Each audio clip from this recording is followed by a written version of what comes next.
DGISPR दौरे कर रहे हैं यूनिवर्सिटीज़ के। इस्लामाबाद से पहले एक खबर आई और फिर एक खबर आई कराची से। ये खबर जो है तारिक मतीन साहब ने दी है कि बड़ी सख्ती की गई तलबा के ऊपर। वहाँ पे भी DGISPR गए।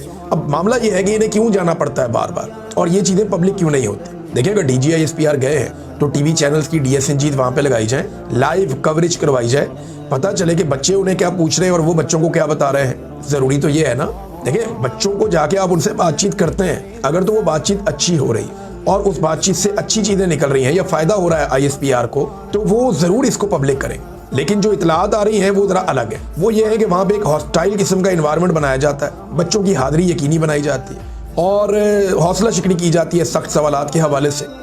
लेकिन इसके बावजूद तलबा बहुत सख्त सवालात करते हैं और बहुत सारी चीज़ें जो उनके दिमाग में हैं वो फिर पूछते हैं और बहुत सारी चीज़ों का सवाल कुछ और जवाब कुछ होता है। और इसीलिए हम नॉर्मली देखते हैं कि एक खामोश वीडियो जारी कर दी जाती है जिसके अंदर वो वैसे ही वो वीडियो होती है या कोई सेलेक्टिव किस्म के क्वेश्चंस और सेलेक्टिव किस्म के आंसर जारी कर दिए जाते हैं।